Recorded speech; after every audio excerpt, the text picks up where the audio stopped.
Good afternoon and welcome to our third WARF Entrepreneurons COVID edition. We are delighted to be with you today and thank you so much for being flexible as we adjusted the timing of this session. My name is Laura Heisler and I'm the Director of Programming for the Wisconsin Alumni Research Foundation, or WARF. And along with the UW-Madison Discovery to Product, or D2P office, we bring you this series throughout the academic year. We focus on topics that are important to the entrepreneurial community, including and surrounding UW-Madison. This session marks our final installment before the fall and continues our recent focus on issues stemming from the impact of the current pandemic on key technologies and industries important to the university and the state.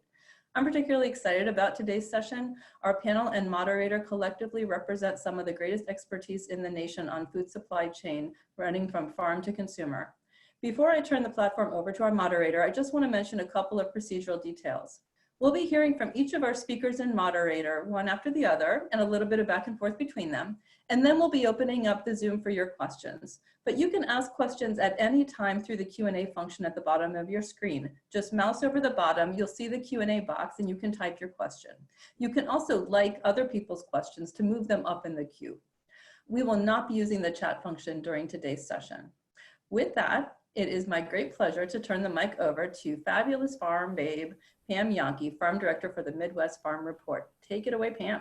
All right, thank you, Laura. I appreciate it, and thank you all for joining us. I think you're going to find the dialogue between our panelists and obviously your questions really stimulating at a time when I think we felt more frustration than anything over COVID-19. This is particularly focused in on production agriculture and the food distribution chain and what we've been learning since COVID-19 upended all of our worlds. Now, we've got a distinguished group of panelists. I'll tell you just quickly, we've got Angela James. She is our Deputy Secretary from the Wisconsin Department of Ag, Trade and Consumer Protection, online with us. Tara Johnson, she is a founder and director of the Food Finance Institute. John Lucy is the director of the Wisconsin Center for Dairy Research on the UW-Madison campus. Dr. Paul Mitchell is the director of the Rank Agribusiness Institute, also on campus. We've got Chris Salm, who's the founder of Salm Partners and CEO of AB Discovery in the Middleton area. Brandon Scholz, President and CEO of the Wisconsin Grocers Association, along with myself, to hopefully keep you entertained and informed over the next hour or so. And again, please remember your questions are welcome. We'll do our best to make sure that we're addressing them as we move forward. So let's start off with where we were before COVID-19 actually impacted and imploded many of our worlds. I want to turn it over to Dr. Paul Mitchell from the Rank Agribusiness Institute. Paul, there's a couple points that people need to use as reference when they think about Wisconsin agriculture, the farm families that they have seen on news and television over the past couple of months, and the impact COVID-19's had on their world. Give us a baseline to start this conversation with. Where was Wisconsin agriculture economically before COVID-19? And what was our food distribution network looking like before it became a part of our everyday shopping? All right.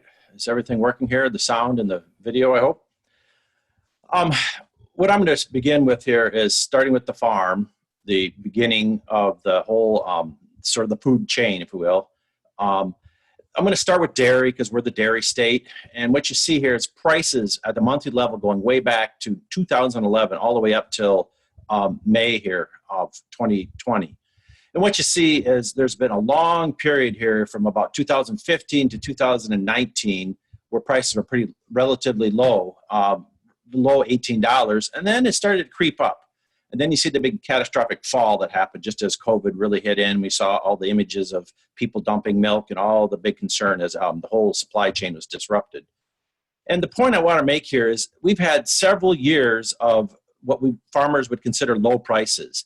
This area right in here it's too low to make money for most farmers. The cost of production is probably above $18, probably closer to 19, 20, 21, 22. It all varies depending on the farm specifics, but I remember last fall, we took my class to visit a dairy farm late in October, and the farmer was saying this is the first time in years, he said, I was making money. It felt really good. Then 2020 started and things were looking great. Prices were going well, and then COVID hit. So that's milk, dairy, and it's had a big effect on our dairy herds here in the state. This data is from DATCAP, and it shows the annual percentage decrease in the number of dairy herds in the state by month. So for several years in a row here, it's been about 4%, meaning each year Wisconsin has about 4% fewer dairies. It doesn't matter what month it is.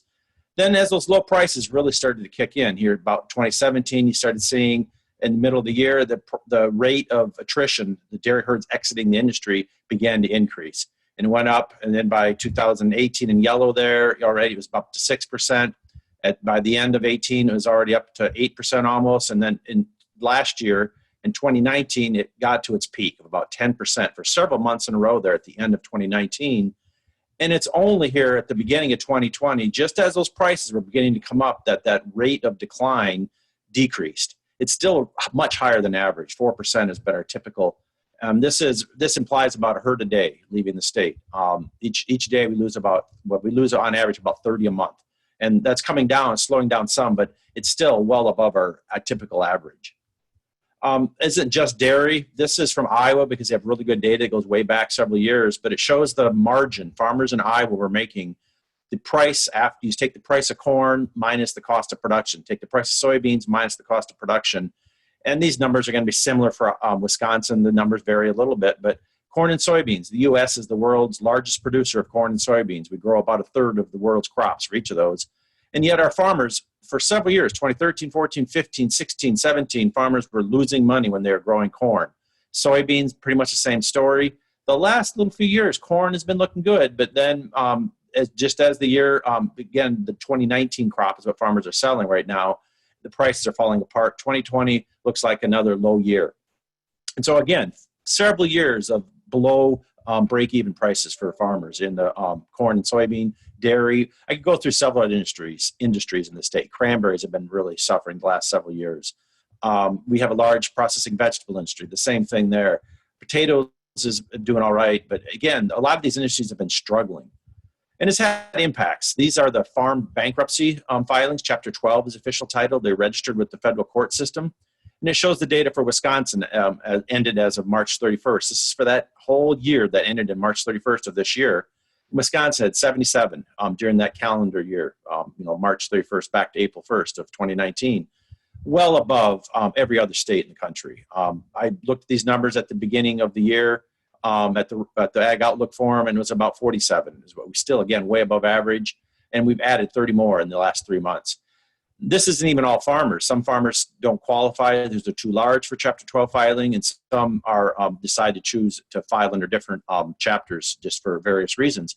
But it quickly shows Wisconsin has been losing a lot of farmers to bankruptcy. For every one of these bankrupt farmers, there's several more who exit the industry, as you saw in the previous, the dairy herd information.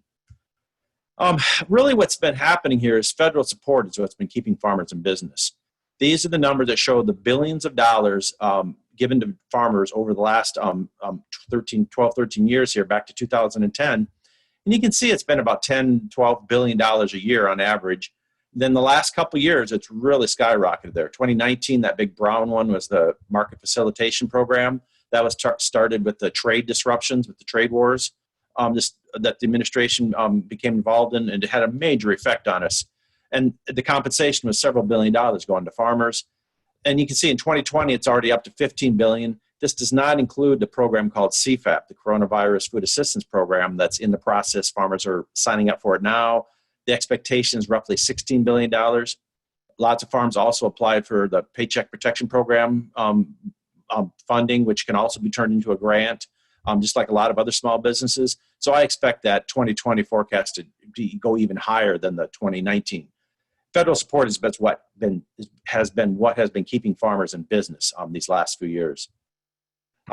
Quickly, just some headlines I've gotten from a presentation I did over the last couple of years, and added some recent ones. It's not just at farms. This is broadly speaking across the whole food supply chain. These are headlines I just grabbed from various online business and economic, more of what you call popular press. CEOs are exiting in the Fortune magazine from 2017. CNN Business talks about trouble in big food. Financial Times talks about food industry giants are struggling to keep up with changing tastes. You saw the last from the Wall Street Journal. Food companies can't figure out what Americans want to eat. From 2019 here, the Food Industry Executive has a nice little report. Why food companies are struggling to keep up with consumer trends and some more. this has been a broad problem in the food industry. Everybody's been trying to sort this out. We haven't even talked about the input supply industry, the people that farmers are buying their inputs from. They've been struggling because farmers have been cutting their costs in these dark times for them. And then it goes right down the supply chain. The whole supply chain has been struggling with low rates of return. And so it's been a major issue. COVID has just exacerbated some of these problems. And so I would argue we are in a crisis. COVID isn't just the only source of it. It's been a long-standing problem. I just picked some images here to kind of get a sense of what do people do in a crisis. You can see, hit the panic button. You can play the blame game, pointing fingers at everybody. You can abandon ship and flee. You can stick your head in the sand, start grasping for straws and various snake oil solutions, curl up in a ball, play defense, circle the wagons. Sort of the English way of keep calm and carry on, like Sisyphus there at the bottom, rolling his rock up the hill, and of course, Chicken Little, and the sky is falling, the sky is falling. The last part I'm reminded of is the Chinese word for crisis. There's a story that's not true, but it'd be nice if it were, we can pretend. Crisis, the symbols for crisis are the symbol for danger and opportunity put together. Like I said, it's not true, but it's sort of become a story that we tell ourselves, particularly here in the West. And I think that's where we're in now. It's a crisis, and there's danger, but there's also opportunity. And this is this black swan event, the coronavirus, the COVID-19. It's kind of put us between a rock and a hard place, and but there's an opportunity here. And I'm going to let some of the others talk about some of these opportunities and move us forward from here. Thanks, Paul, for giving us that benchmark where we can kind of all come together and understand where we were before COVID and where we are today. Now, one fella on the panel has really been living this in a real-time way. Chris Salm is the founder of Salm Partners. He is also the CEO of ABE Discovery out of Middleton. Him and I have had fascinating conversation on how he has watched this happen in real time and had to innovate and respond quickly. Chris, can you take just a couple minutes and maybe brief people in case they're not familiar with Salm Partners? Give us a little background on how you really literally were right in the eye of the storm when it came to COVID-19 reaction, response, and innovation. Share, would you please? Sure. Thanks, Pam, and thanks, Worf, for facilitating these conversations. I appreciate being a part of it and look forward to learning from the other panelists as well. So first, Pam, a bit of background on me, because we are all a product of our parents and our environment as we've grown up, and that really dictates how we respond to life. So my father was born in 1918. That is a year that everybody knows today as a great flu epidemic. His family lost a 3-year-old girl and a 5-year-old girl to that flu. Those family losses influenced his life, and through that influenced my life. He went on from that to get polio, a dramatic influence on his life, which has influenced my life.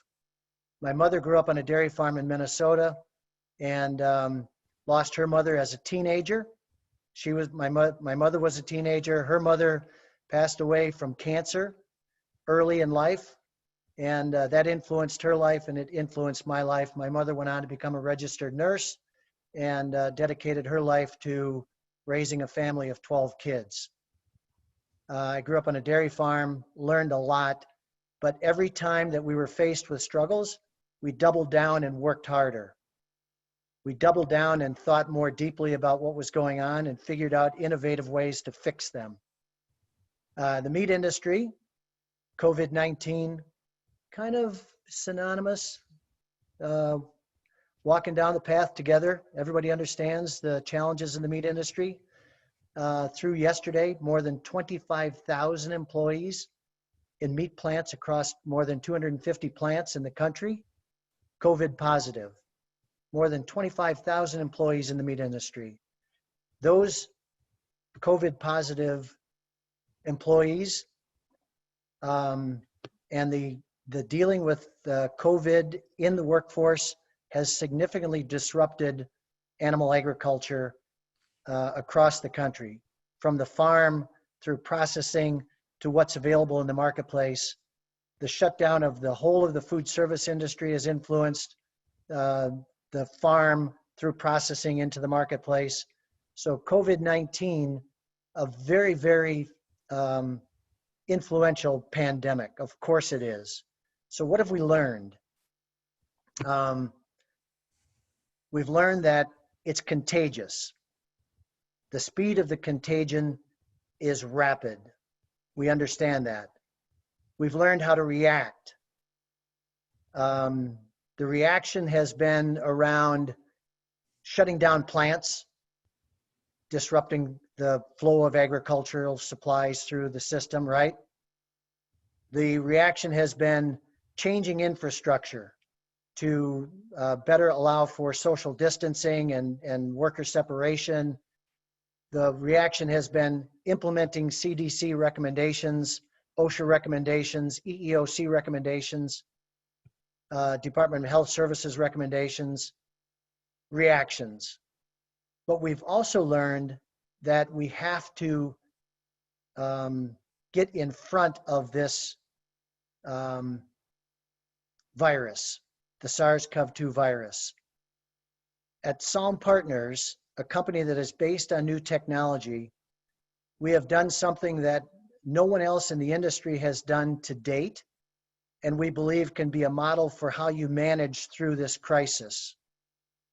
In early April, we were part of the Brown County Daily Press, meat industry and COVID cases. At that point, we said we have to identify coronavirus carriers. In order to identify coronavirus carriers, we implemented a surveillance testing protocol. Within 4 weeks, we mandatorily tested every single one of our employees 3 times. The first cycle of testing turned up about 10% of our workforce as a COVID carrier. 10%.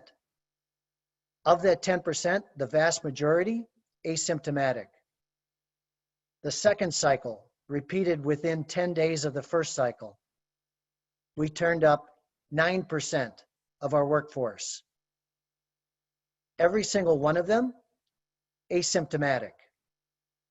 The third cycle, conducted within another 10 days of the second cycle, we turned up less than 0.5% of our workforce as positives. It took 3 cycles to get in front of the virus. The fourth cycle was conducted within 3 weeks. 1 positive out of a workforce of more than 500. It took sample, 4 cycles of sampling to get in front of the virus. And at this point, we will be sampling 100% of our workforce at least once a month, and we'll let the data dictate how frequently we do that. But the industry as a whole is sampling, but not utilizing it with that aggressive nature for surveillance purposes. The CDC recommends screening, health screening. Health screening will turn up less than 5% of your COVID carriers. You have to sample. And the technology and protocol for sampling exists today. Now it's expensive. It costs us roughly $1 per worker hour to sample. The technology is advancing and advancing quickly for sampling. Within the next 2 to 3 months, we'll be composite sampling for surveillance purposes, dropping the cost from $125 a person to less than $50 a person. And our goal is to get it to be less than $20 a person. And with that kind of protocol, you can stay ahead of the virus. The meat industry is sampling, but not maybe as frequently as we need to be sampling. We've implemented all of the surveillance. We've implemented all of the social distancing. And I don't know if John is going to talk about this or not, but if you drive across the state of Wisconsin, you will see the very, very most effective protocol for eliminating contagious disease going from one animal to another. An invention, an innovation that happened in the state of Wisconsin, the calf hut. The calf hut took contagious diseases in dairy calves down to next to nothing, took death loss from double digits to the low single digits. Now for humanity, we can't live in calf huts, but we can isolate known carriers, and through that, isolating known carriers, control the contagious nature of this disease and get ahead of it. All right. Yep. Chris, I appreciate the story, but because of time, that has turned into a commercial success for you, what you just explained. We're talking about opportunities in COVID, and I think you're finding that. Can you just fast forward to what you're doing with your experience today across a wider geography and across other companies, perhaps? So from that, we established a business called Covigilance. You can go on to www.covigilancesolutions.com to see that. But we offer the service of facilitating sampling of 100% of your workforce in any location, anywhere in the United States. And we do that through a self-sampling system and a courier service that couriers samples to the lab. And we analyze those samples and get the results back within 48 to 72 hours. That we have done for a number of companies across the state of Wisconsin and across the country in the meat industry. We've been from Virginia to Iowa to Minnesota to Pennsylvania to New York to, right. So. Yep. And that's what we want to focus in on. Hopefully we get a chance to come back around and talk a little bit more about that. Remember, folks, your questions are welcome. We have got a lot of panelists on here that have tremendous knowledge that they want to share with you, but we are limited on time. But the point is, the trials and tribulations that agriculture and the food industry are witnessing may also be some of your greatest opportunity for entrepreneurs. And I want to talk to one that lived it, been there, done that. And that's Tara Johnson. She's along with us. Tara, I love your story because you've been down this path. When Tara and I talked before this panel, she said probably one of the hardest things for her is she'll sit and listen to all these folks, get all kinds of ideas and want to take a run at it again. Tara, take us down your path in Tara's way. What do we need to know if we're getting all jazzed up and excited about these opportunities? Help us tap the brakes and get kind of a list of things we better think about as well when it comes to good ideas and really making them financially viable. Sure, thank you. Well, it is so great to be on this panel with amazing people in an industry of agriculture and food that I care deeply about and have been in it for a long time.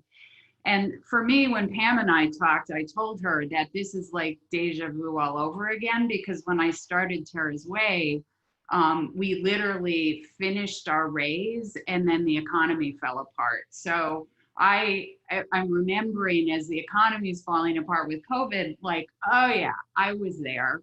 I had, letters of intent to purchase and to supply my plant, and 100% of the people who said they were going to buy for me didn't, because the economy fell apart, and half the people said they would supply didn't. And so, you're an entrepreneur and you pivot, and that's what entrepreneurs do, which I love hearing Chris's story, right? Because it's like, yes, that's what we do. We're entrepreneurs, we see opportunities. So, so we pivoted and grew in the middle of the recession. And I think one of the things that, that I wanted to highlight for people is because we're in an economic crisis that's caused by a particular virus this time, it doesn't mean that doesn't create opportunity for people. So for those of you who don't know, Tara's Way is a brand of whey protein, and it was designed to be a health and wellness product for the health and wellness consumer.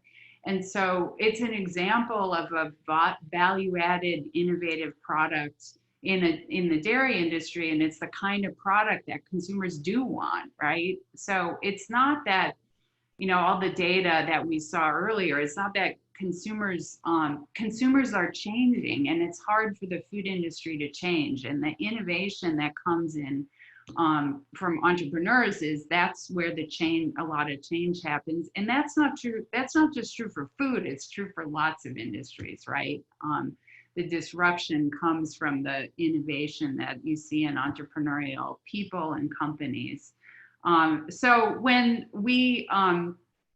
Tara's Whey grew up to be the largest brand of whey protein in the natural category. That was in 2018.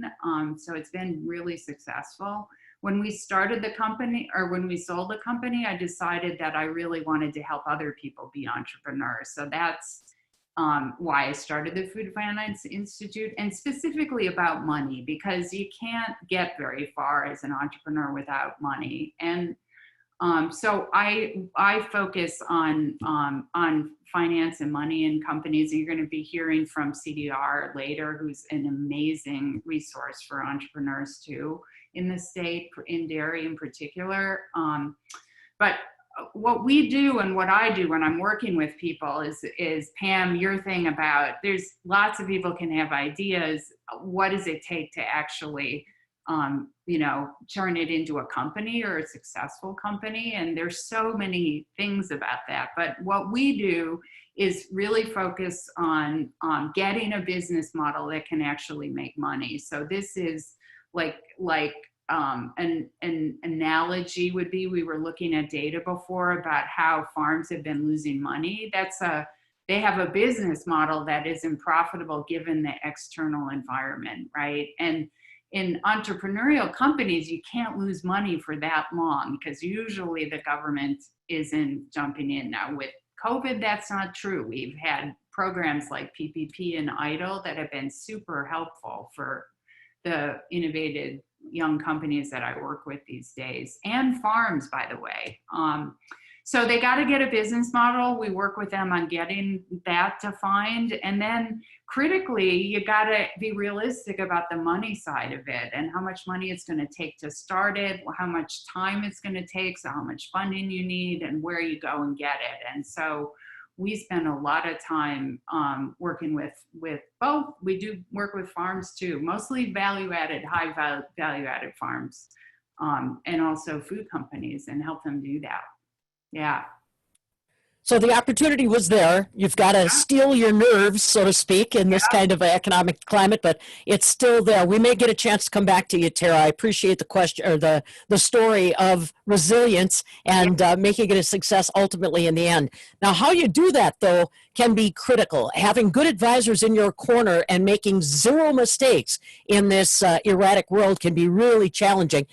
John, I want to bring in the Center for Dairy Research. Now, by virtue of my job, I know a lot about what you folks do and the tools that you make available to others. But maybe you can share a little bit more on just exactly what the Center for Dairy Research has available and the thought process that people might want to go through when it comes to how they develop products, how they reach out to participants, how they think about the technical side. You know, how many times have I shook the hand of a farmer that had a great idea about a dairy-related product that he was sure he could make on the farm until it came to packaging, until it came to sanitation, until it came to marketing. That's your wheelhouse, John. Take it away.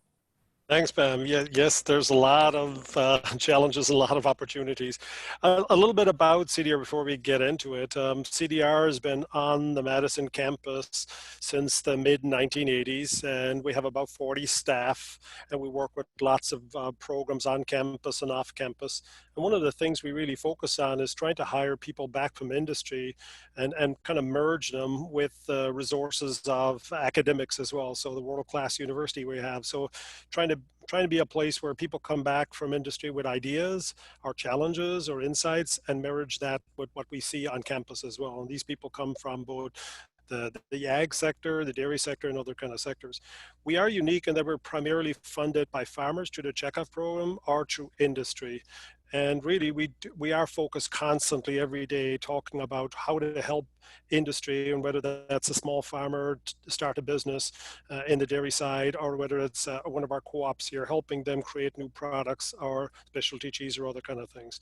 And we work with over 400 companies a year in all sorts of product development, just like Tara was giving the example of it, whether it's a product development or whether it's a troubleshooting or training or other kind of activities. That's what we spend every day doing, and we'll continue to do it. And I think back to the theme of today, I think the CDR is a place you go to get the tools and to get the expertise. Once you have an idea and once you have some fire in the belly that you want to do something, we will have that in both the training that you might need to do that, or in the assistance to make a product, or also in recent years we focused a lot on entrepreneurship support as well, and I'll come back to that a little bit later. See if I can go on. One of the things, talk about turning on a dime. I mean, our industry had to almost immediately change, because in late March, you basically had shut down, not just here in Wisconsin, but rippling all across the US. And it really affected food service in a big way. When you think about restaurants and so on, schools, institutions, etc. What that meant for our industry here in Wisconsin was that somewhere in the region of about 50% of our cheese that we make was going into the food service sector in one way or another. So immediately you had that sector really been disrupted, and the concern immediately back to the plants is, what do I do and why am I making cheese if I don't have a consumer and don't have a market? And we were dealing with these companies on a daily basis. You saw the knock-on effect here in Wisconsin and across the US, where farmers were then told by plants, we don't need your milk, we don't know where we're going to sell the products, we don't have markets for it, we don't know when they'll be coming back, and farmers started to dump milk. So from our side of things, what we started to do is actually very strange and interesting as an academic and a university person as well. We had actually been focusing for a number of years on technologies to extend the shelf life of cheese, because we wanted to gear up and export more cheese to the world. Wisconsin obviously is a big cheese producing state, the biggest in the US, but we only export about 5% of all the cheese we make here in the US. And we were looking at a range of new technologies that will allow us to get somewhere between 3 months to maybe up to a year extended of the shelf life. What we did is we turned around and said, well, now we're in a crisis. We need to extend the shelf life of the cheeses we're making right now so that we can find some new consumers, that we can wait out this terrible crisis that's going on, or maybe we need to turn these products into being export opportunities. So it's amazing that we had never intended to be for a COVID pandemic, but it was for export, but we were able to turn that research and say, we can apply that to help you in the plants. We did that with a webinar in early April, and we had over 500 companies turn up to this webinar, and we put out fact sheets and information sheets, and we ended up working with over 50 companies on strategies for what they can do in terms of extending that shelf life. And I think we also work with USDA, as we talked earlier on, and Paul mentioned, the federal government has brought forward various programs for supporting farmers directly, but also for purchasing dairy products. But the challenge there for the USDA was they can't purchase something if they don't have a spec to say what is the stuff that they're buying and how should they grade it and how should they buy it. So we ended up actually training the USDA on what they should be saying and specifying before they could make any purchases on new types of cheeses. So that was an interesting aspect as well of turning over what we do. And of course, a focus of today is talking about entrepreneurs, and we have a turbo program which is supporting entrepreneurs, and we actually put together a lot of relevant, timely information from them, because obviously there was a lot of different financial programs available to them because of the crisis, and they were looking for a lot of assistance on where to do and where to get information and how to respond. And actually that website has been running hot with all sorts of people going there for advice. So I think strange things happens when you're in a crisis. One of the things I want to talk about going forward as something that's new and something that I'm very excited about is this Dairy Business Innovation Initiative. It was something that Senator Baldwin had got into the last Farm Bill. And what it did is it allowed for the formation of 3 national centers that would focus on dairy business innovation. And that really means both farm businesses getting into dairy product or diversifying into those territories, or for farmstead artisans or growing value-added dairy. And we've talked about that in some of the speakers already. CDR was named as one of those 3 national centers in partnership with the Wisconsin Cheesemakers Associations. But I can tell you that we had over 40 different letters from groups, companies, and associations in support of this application. And our initiative is to cover the upper Midwest, when you look at some of the states like Wisconsin, Iowa, Illinois, etc. And it is started, and actually that grant program to farmers and to small businesses is open right now. And you can go to the CDR website, and there's a turbo section which has all of the information about how to access those grants. And it really is trying to focus on, new marketing, new products, new expansion, any kind of value-added new opportunity. You can apply for a grant. The total amount this year that we got that available this year is about $220,000, but we just this past week submitted a brand new additional funding request for over $6 million for this program. So that will add over $3 million available in grants to businesses if we are awarded that later this year. So I'm very excited about this new initiative, really, to partner between what we typically do more with the manufacturing side of our business and support them through the CDR efforts, but we're reaching all the ways back to the farmers who really want to diversify their products. And that's a very exciting thing for us to be able to do that. That's excellent. Very good. Thank you, John. We appreciate it. That's going to have to do it for right now because we want to keep moving on with the rest of the panel. And remember, these resources are available to you regardless of if the speaker's talking, folks. And I do want to encourage the questions to continue. Our panelists are trying to answer as best they can if they're not on screen. So please feel free to send us your questions. Okay, so some of you have had questions about the food bank interaction with the food industry. I want to make sure that we give Angela James, our new Deputy Secretary at the Wisconsin Department of Ag, Trade, and Consumer Protection, a little opportunity to take you behind the curtain, so to speak. DATCAP mobilized very quickly, not only helping the state's farmers, but also helping to coordinate efforts between dairy farmers of Wisconsin, different checkoff related groups, Wisconsin pork producers, our Wisconsin cheesemakers, and those food banks. Angela, DATCAP is there to try to help in whatever way they can. And sometimes it may be grants, like John pointed out. It may just be logistics of keeping inspectors rolling and things like that. Yeah, thanks, Pam. I'd say that that's probably the biggest lesson learned during COVID for the state agency. I mean, we don't always bring the sizzle, all these folks have really good stories, but DATCAP sits at the center of this sort of food system here in Wisconsin, from the Consumer Protection Unit within DATCAP that's responsible for enforcing price gouging and working on issues related to egg producer security, which reimburses farmers if a processor goes bankrupt, to our food safety division. We have one of the largest, for example, we have the largest meat inspection program in the country to do state meat inspections, all the way to our egg development division that does marketing and product development assistance for folks. So I think if you want to try to come up with what that means in terms of what we offer to entrepreneurs, it's that we can be a resource. We understand the regulatory environment you need to enter, and we have that ability to help connect the dots on those logistics to at least identify the players that you need to work with. I think we learned very early during the crisis that was one of the most important things we could do. We could connect people. So starting in very early, I think our call started the first week of April.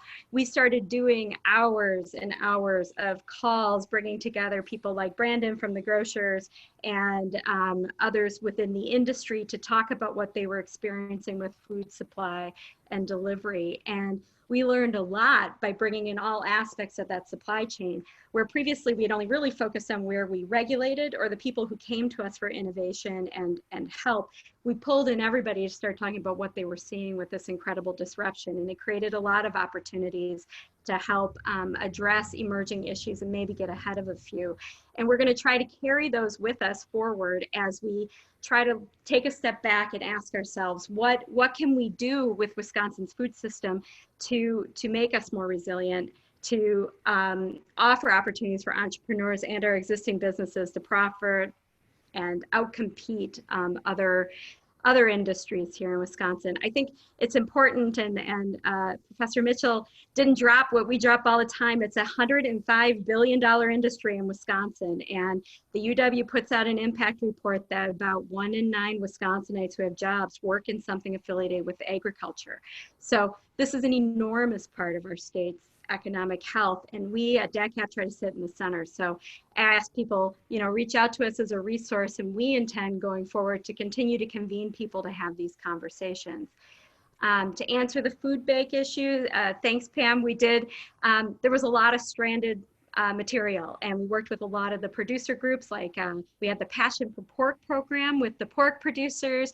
We had various partnerships with the Hunger Task Force in Milwaukee. Rural Mutual Insurance stepped in, and the Dairy Farmers of Wisconsin stepped in, and we tried to match make. If people had product that they wanted to donate before it expired, we helped them try to reach the food banks. Now, with the money that Governor Evers was given by the federal government, we're creating a grant program to help assist those food banks with adaptation and innovation so the food banks can deliver. They, as you can imagine, given the economic stresses out there, the food banks are experiencing almost unprecedented demands. And it's challenging to receive all this food, process all this food, store all this food safely. And we're going to have a grant program to help them increase their capacity to do that. And we hope to use some of those funds to buy Wisconsin products so that farmers and processors can be reimbursed for the food they create, move it through the food insecure system. Very good. Very good. Yeah. We talk like things are done. They're not done yet. That's part of the reason why this is such an intriguing conference. So let's talk a little bit about the chaos that it was creating real time on the front lines. So the one common denominator out of all these panels that I think any of our viewers are able to identify with is the grocery store. You may look different when you walk in today with that mask, whatever you're doing, but most people have continued to shop one way or the other, and that's why I want to bring in Brandon Schultz, who I know could educate us all on how quickly the grocery industry was forced to pivot, and not just by their own making, but by government and county regulations as well. Brandon, the emphasis is on opportunity. So I'd like you to take a look, maybe tell us what had to happen fast for your grocers, what challenges they saw immediately, and maybe what we're learning on the opportunity side of things. Could you please? I'd be happy to, Pam, because there's been nothing like it ever. There's nothing that compares to this in any part of the grocery world's industry, as well as working with our partners and stakeholders in the supply chain. So what did the grocers have to do? This came on like a tsunami. I mean, mid-March, all of a sudden, bam, the word was out. We had a pandemic and people started to stockpile and hoard. That caught the industry off guard because we weren't prepared to replenish those shelves beyond our normal purchasing and inventory. So that's when you saw the impact of toilet paper and rice and cleaning products, all those things that people deemed really important at that time, that they cleaned out the shelves. It took a while to recover both at retail as well as from our suppliers. At the same time, because there's not just you do one and they do the other. At the same time, while grocers were more than capable of sanitizing and cleaning their stores, they had to up their game beyond any expectations, now sanitizing every cart, every rail, every doorknob, every handle in the freezer section for their customers. They had to safeguard their employees. And that took a while to understand what they had to do, because at first it was kind of gloves and maybe that would be okay, until they started to learn the impact of people breathing and sneezing and the spores coming out.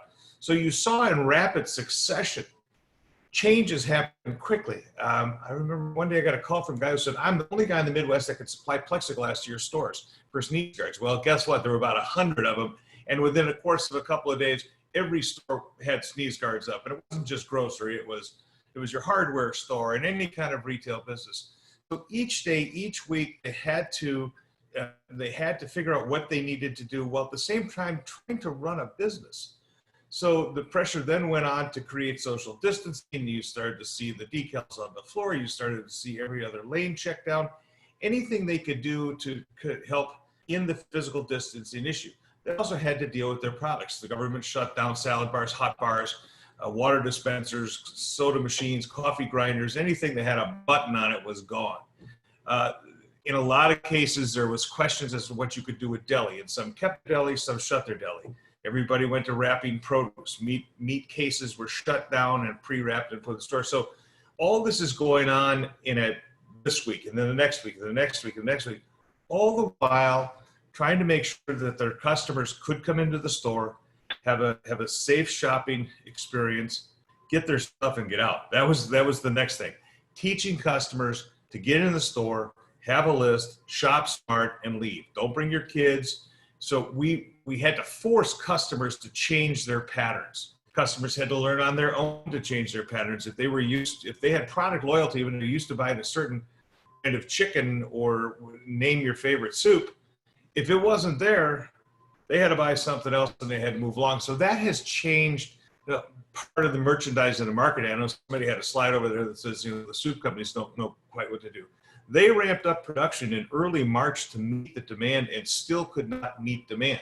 What you're finding from a lot of the manufacturers is that if they're putting 30 SKUs in the store, they've decided they're going to put their top 8 in the store, and the other 22 they'll sell out, and then maybe they'll get back to them. So we've seen a change from our suppliers in terms of what they're giving us for our customers.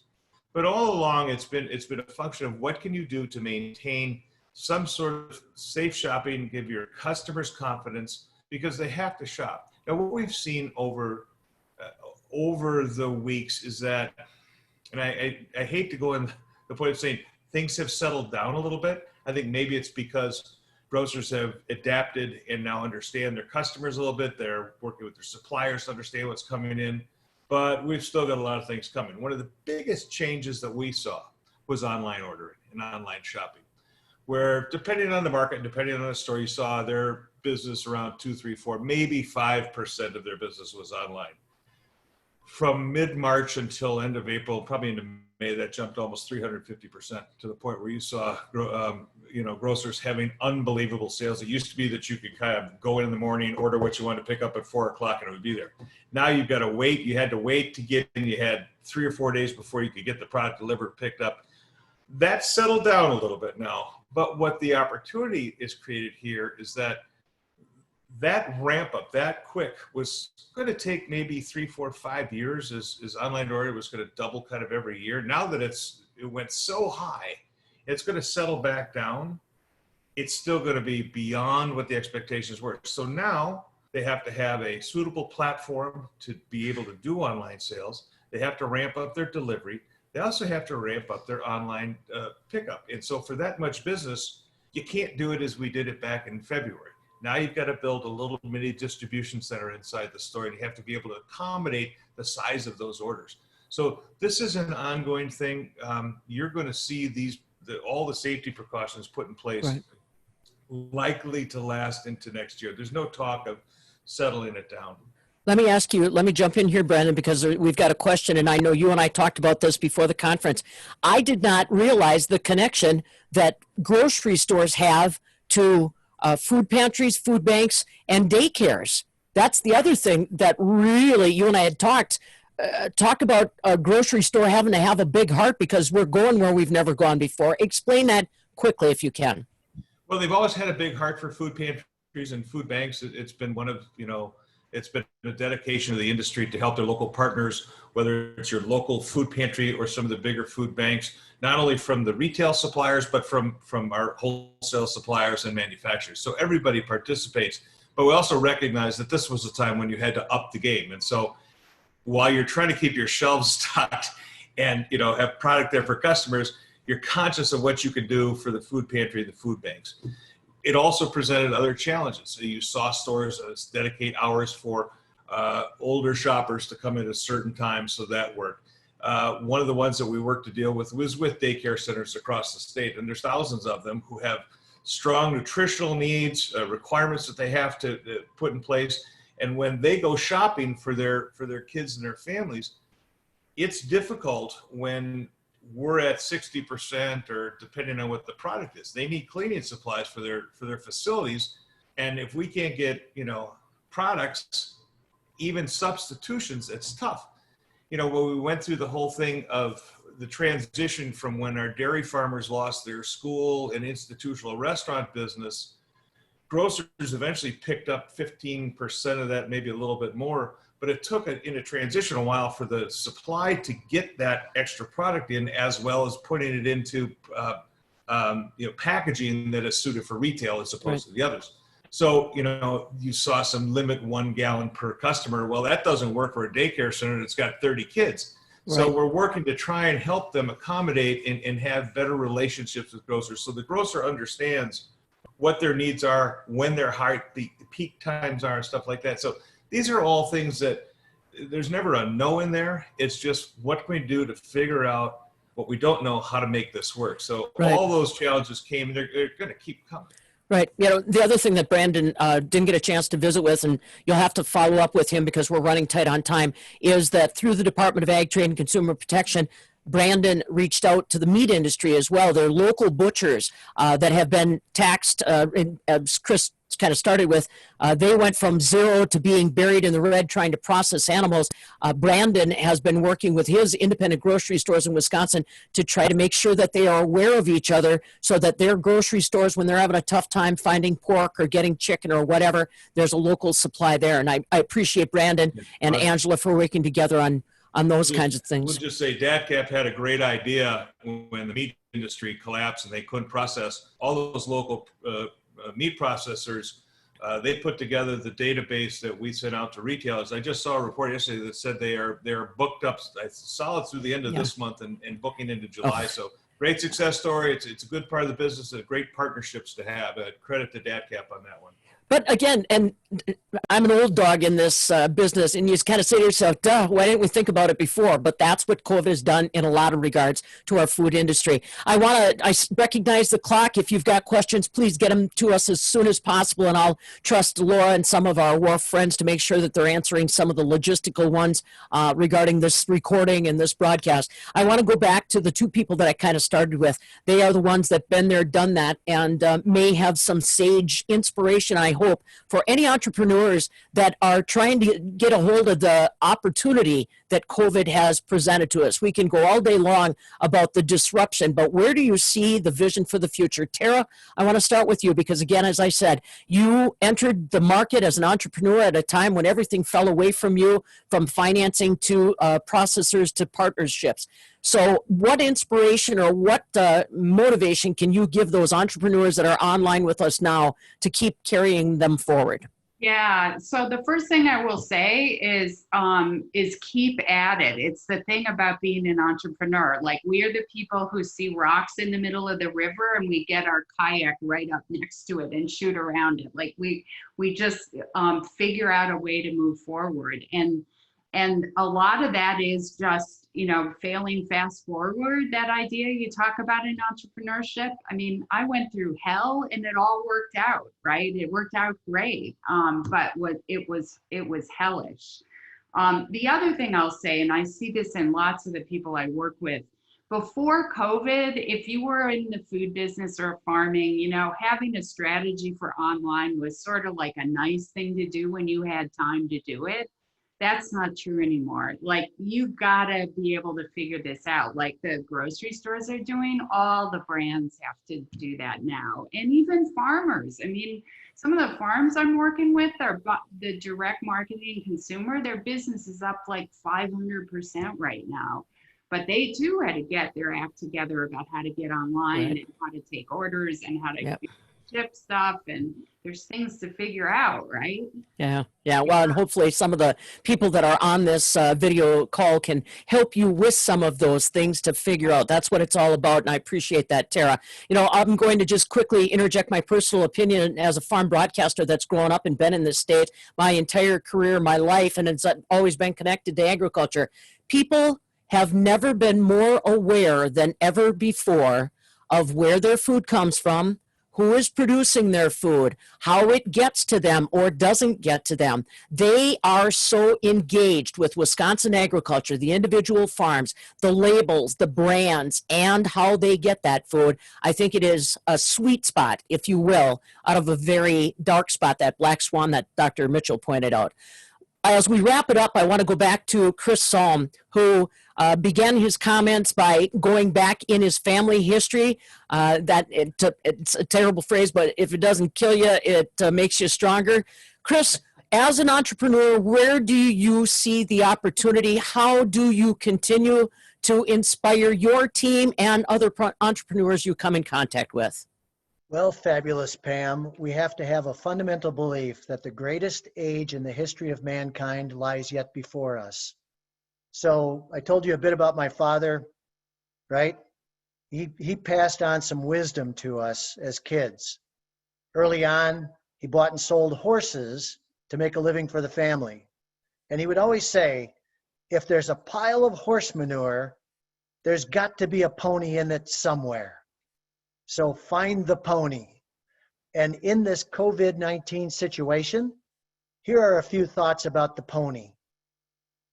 I don't know about you, but in this cold and flu season, I have not had a single cold nor the flu. We've been avoiding the coronavirus, but we've also been avoiding the cold virus and the flu virus and all the bugs that go with it. There has never been, in the history of mankind, so many people with so many resources focused on developing a single solution for the control of a virus, the SARS-CoV-2 virus. There will be solutions.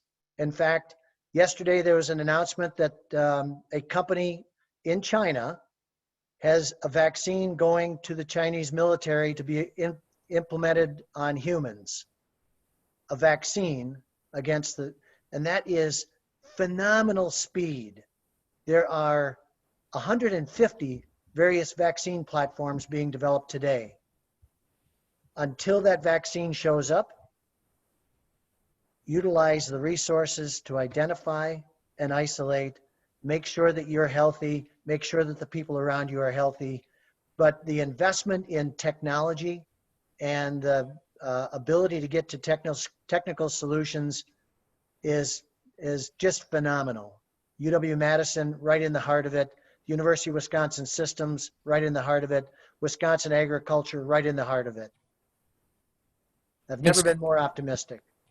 I love it. Thank you, Chris. I appreciate that so much. I appreciate all of our panelists. Honestly, if you can't tell by the tempo that we've tried to keep up here, just scratching the surface on any of the experts that we've had on this webinar and what they have to bring to the table as far as enthusiasm, direction, life references, and of course, laboratories and skill sets that are available to everyone in the general public is what it's been all about. I have found it fascinating myself. And again, at a time when I think many people are woe is me, wringing their hands and wondering what's next, this group in particular exemplifies where you can find that silver lining when it comes to the dark cloud of COVID. My name is Pam Jahnke. I'm going to turn it back over to Laura. Thank you so much, panelists, for allowing me to moderate this exhilarating conversation. I hope that all of our panelists will follow through, or our guests will follow through with the panelists. And I appreciate WARF organizing such a great group. Thank you, Laura. Thank you so much, everybody. What a fantastic, uplifting, inspiring conversation. Thanks to the panelists. Thanks especially to Pam for your thorough extraction of all this knowledge from this group in such a short amount of time. I just want to point out to the audience, thank you, of course, for joining us. We will be sharing this video at warf.org in the next day or so. So if you want to catch it again or send it to folks, you can find it at warf.org. And we will be back in touch with you as we get closer to the fall with a full lineup of fall discussions that promise to be at least as inspiring and energizing as this one. So thanks so much to all of you. Everyone, please be well and happy 4th. Thanks so much, everybody.